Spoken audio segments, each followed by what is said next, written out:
Little Novels by Wilkie Collins, a series of 5 short stories dramatised by John Arden, with Ronald Pickup as Wilkie Collins. Number 5, Miss Morris and the Stranger.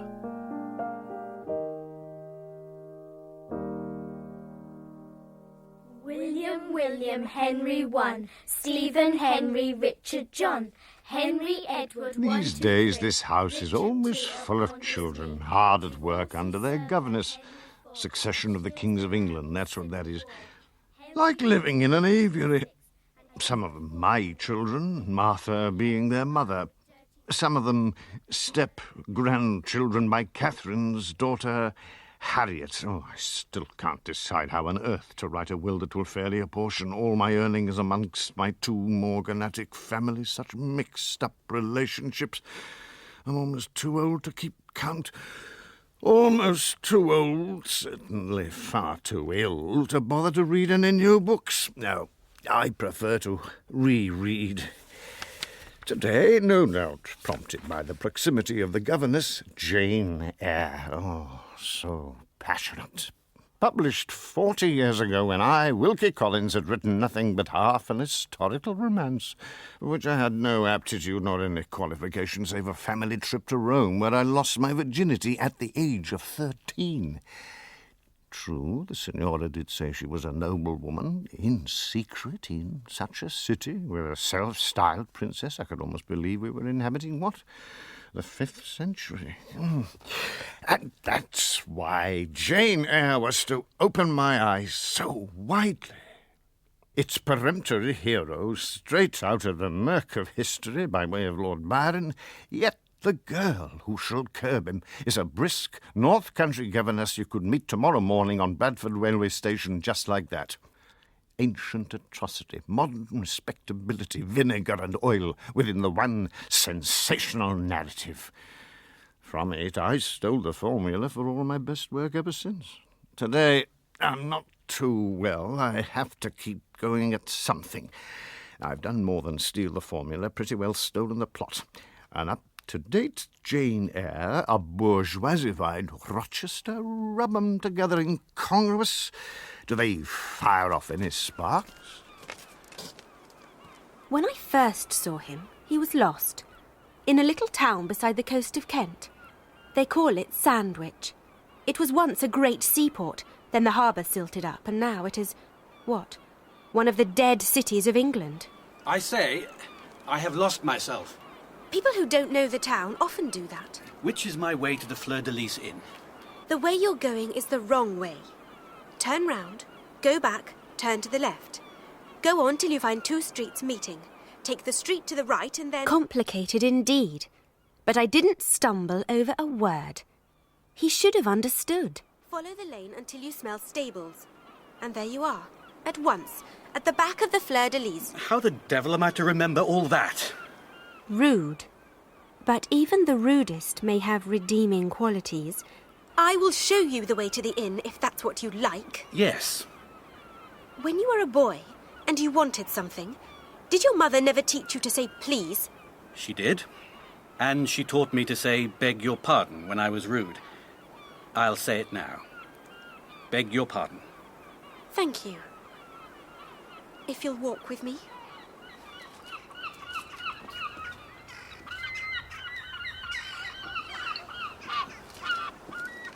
This very ancient town of yours would seem to be decayed. Thoroughly decayed. You speak as though you were proud of that. Because it is decayed, Sandwich is melancholy.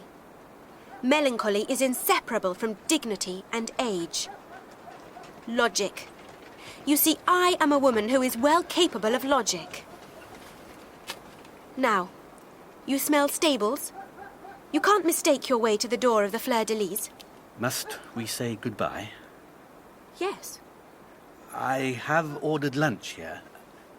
I am quite alone. We might invite the landlady to join us if you were afraid that perhaps... Quite out of the question, sir. And you ought to know it. Yes, of course.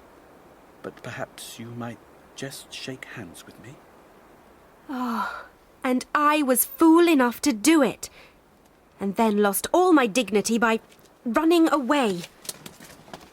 to the house where I worked as a governess. As I pulled at the doorbell, I thought, what an irregular conversation, so disruptive to the decorum of my employment. How was I to know that that very morning my whole life would be disrupted forever? I haven't yet made up a name for this consequential young person. Nancy Morris, aged 21, born in Sandwich, daughter of a struggling shopkeeper. In Sandwich, all the shopkeepers struggle.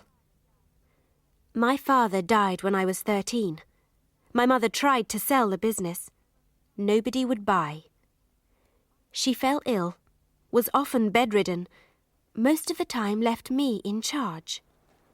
One day, I was alone in the shop, when in came an elderly gentleman. Good morning. I wonder, do you have such an item as a needle pressure stylograph? Needle what? Oh, no, I'm sorry, sir. We don't have one of those. Are you sure?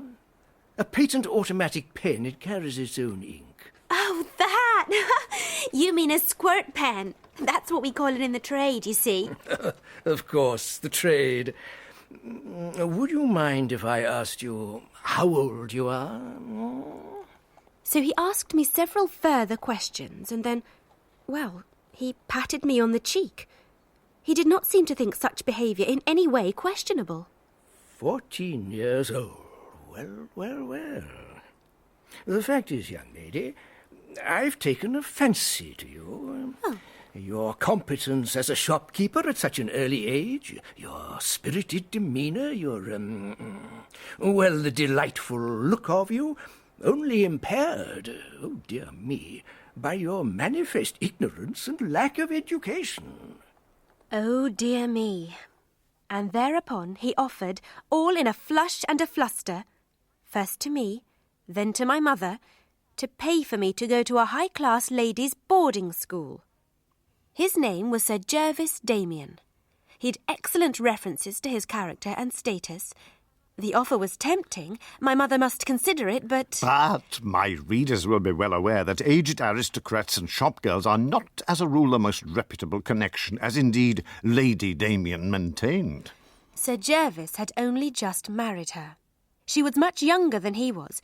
She was appalled to discover he was extending largesse to a chit. Oh, dear me. And then suddenly, my poor mother was dead. No decision had been made. I was alone in the world. Sir Jervis Damien's man of business came to Sandwich and inquired for me. He announces with no sort of friendliness... No sympathy at all for my bereavement. He announces... Sir Jervis, however unwisely, gave you a promise. I am therefore instructed to take you to the boarding school he spoke of, and to make all arrangements for you to stay there until you're 18. No communication whatever with Sir Jervis, if you please, save through the hands of the rector of Sandwich. I have always been proud.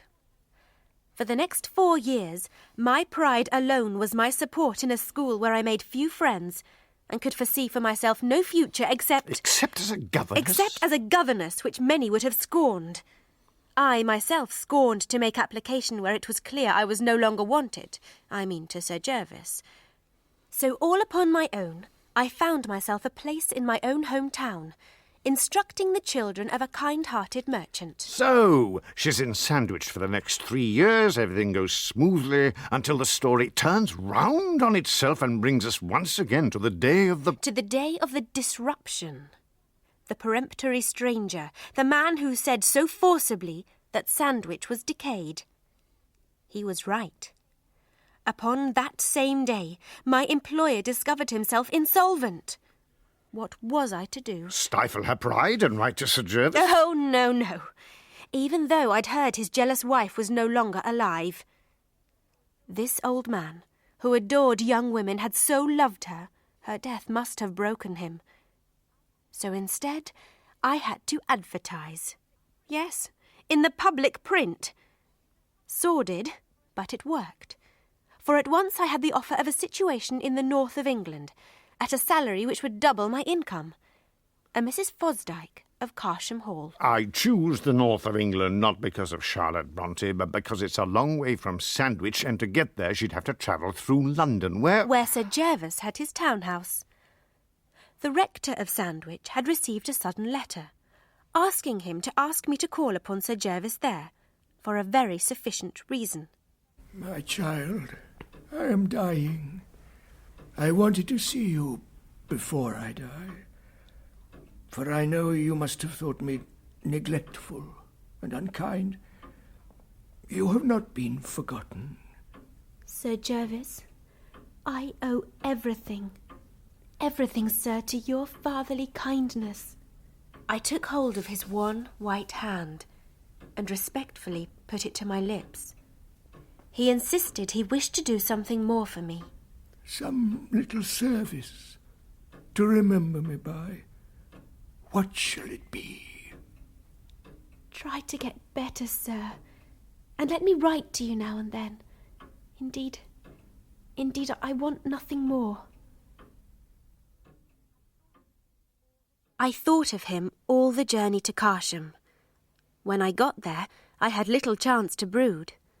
A handsome old mansion, Mrs. Fosdyke, a handsome young widow, 3 children, and a regular series of house guests. In her large, lofty schoolroom full of sunlight, my new employer let me know all her views on education. Poetry, committed to memory and recited, is a valuable means toward the production by children of a favourable impression on others, even in ordinary conversation.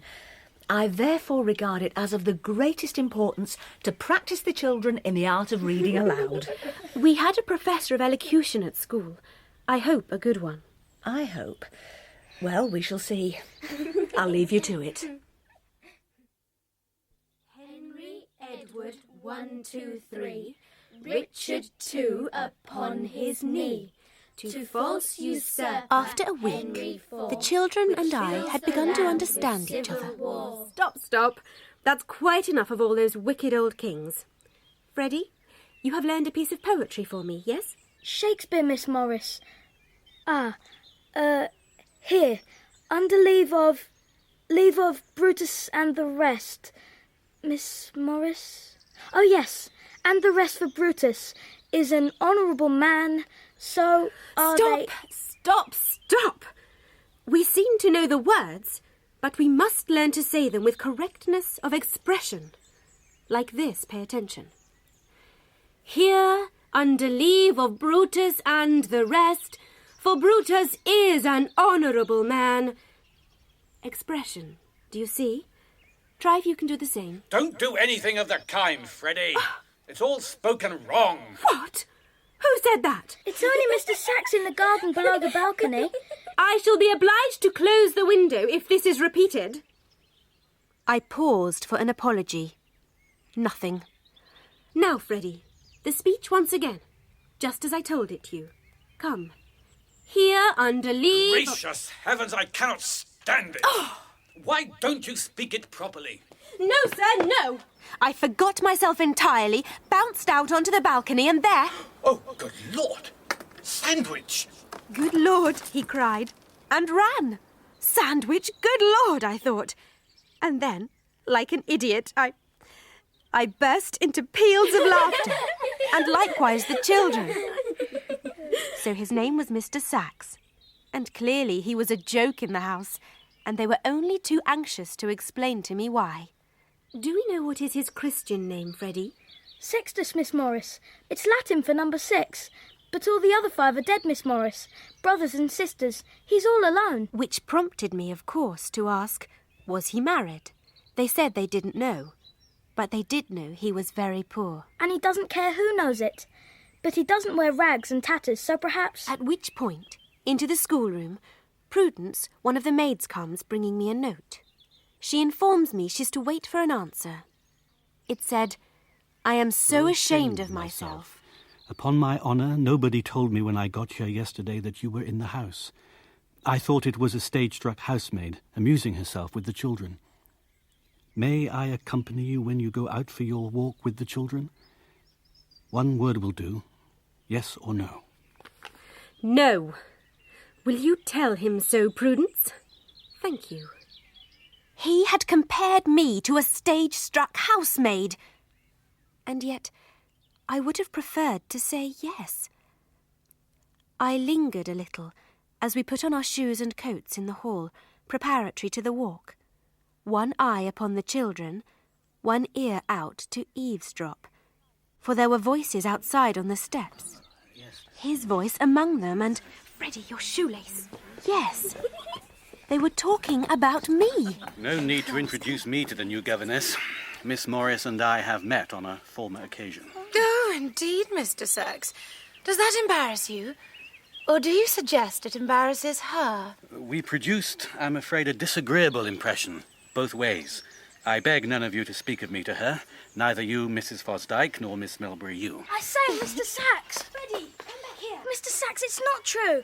Miss Morris doesn't mind you a bit. She only laughs at you. We all saw her. Freddie, humiliating moment. Mrs. Fosdyke restored the situation, bustled the adults away, and joined herself at once to me and the children in our walk. I'm surprised you should dislike Mr. Sachs. Really, ma'am, we met by the merest accident. I know nothing about him. And that's why you laugh at him? Or do you tell me my son's telling lies? Oh, no, of course not. Whether or no about that, Mr. Sachs is a very odd man, and I really do think you and he should understand each other. I will see what can be done. In the meantime, there is a third person who is sadly disappointed to hear you know nothing about Mr. Sachs. She meant, of course, Miss Melbury. Wealthy and beautiful and dark.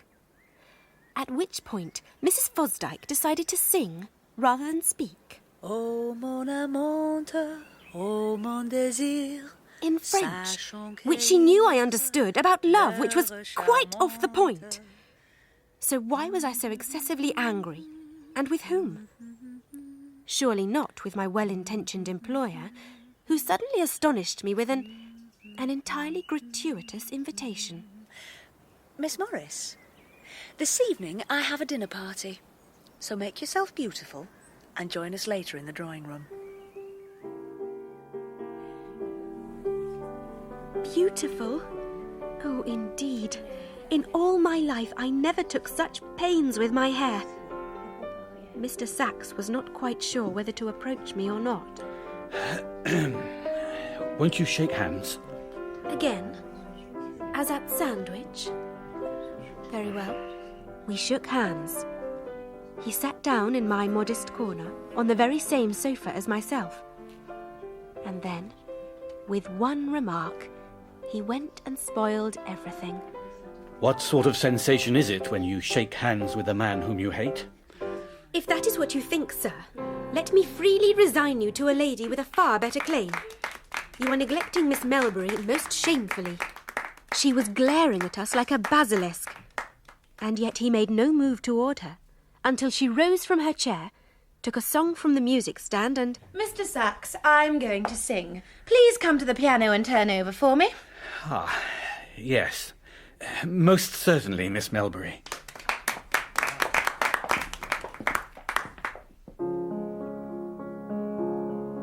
I dreamt that I dwelt in marble halls with vassals and serfs at my side.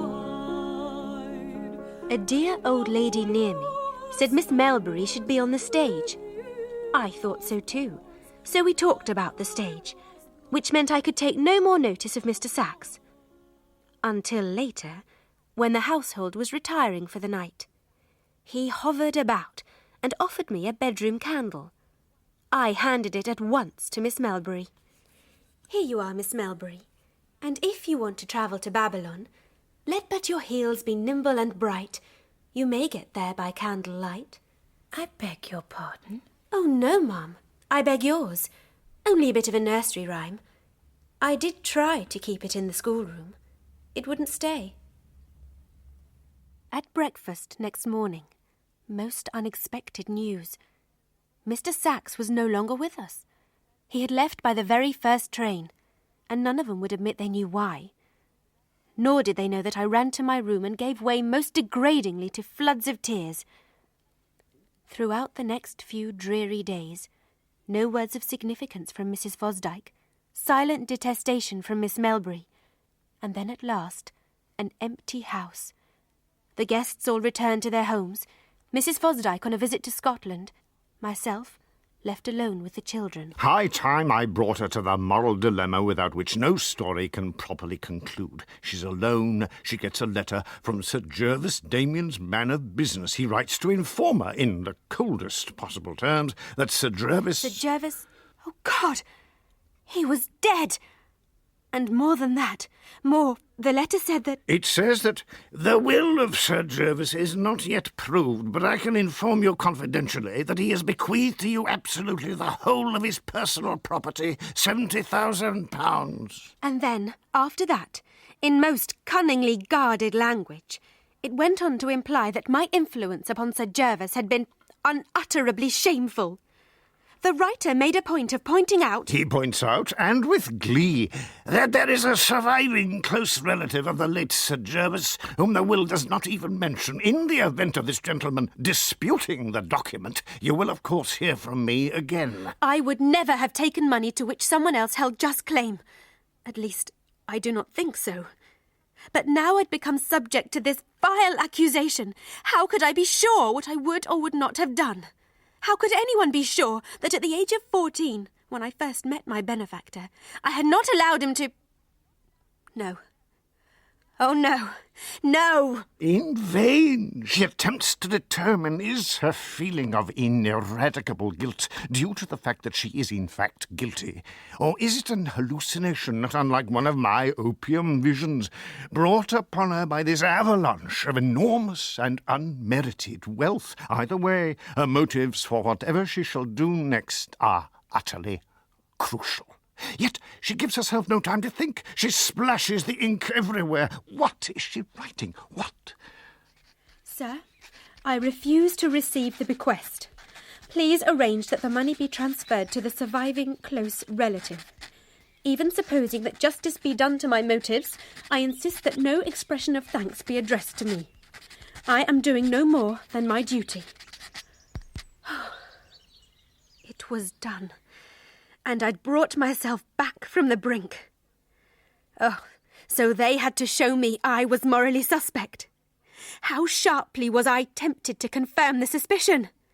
Why, I'd all but accepted this poisonous legacy, not for the money, quite simply out of spite. Mrs. Fosdyke came home.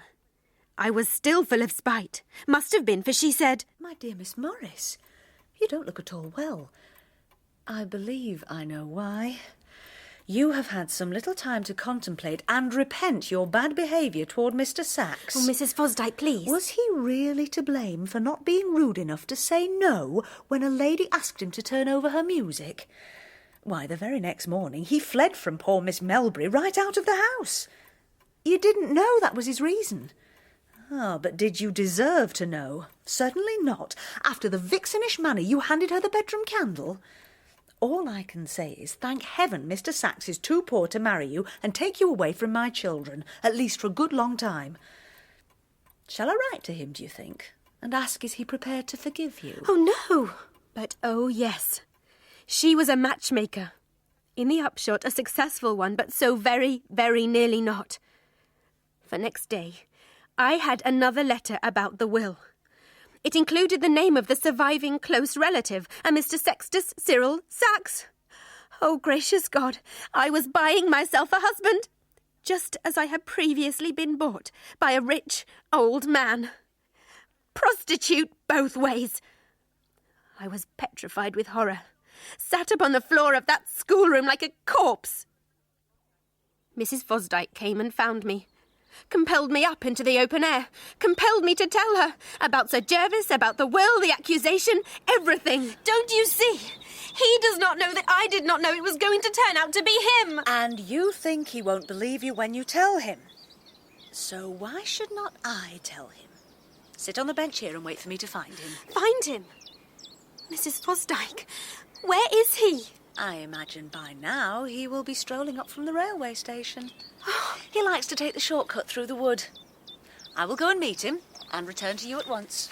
Sit. No, she did not return. Instead, he came, alone, deadly pale, his eyes wild and startled, icy cold fingers. He took my hand, lifted it in silence to his lips. I thank you with my whole heart. I admire you more than words can say, but I cannot take the money. You refuse me? Remember how poor I am. Don't ask me to say any more. Mr. Sachs, if you won't take my gift by itself, perhaps you will take me with it. It was leap year. I did have the right to ask first. For, of course, having refused my money, he could never have asked. As it was, we could, both of us, accept. This story being nowadays instead of just yesterday, an abrupt Byronic hero needs not to be crippled by the malice of a mad wife before a humble little heroine can redeem him.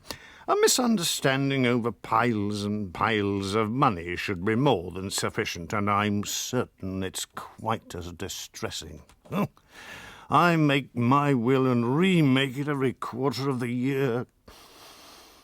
God knows how they'll muddle it after I'm dead. Who'll be the first to say that Wilkie Collins was so fuddled by his illnesses and his opium he didn't know what he was doing? His way of life so equivocal that no legal credence should be given to his relationships. I write all these stories so I don't have to think about it. And yet I must think about it because somehow it's all got itself into the stories. I'd better begin another one. Quick, before muddle and fuddle take over completely.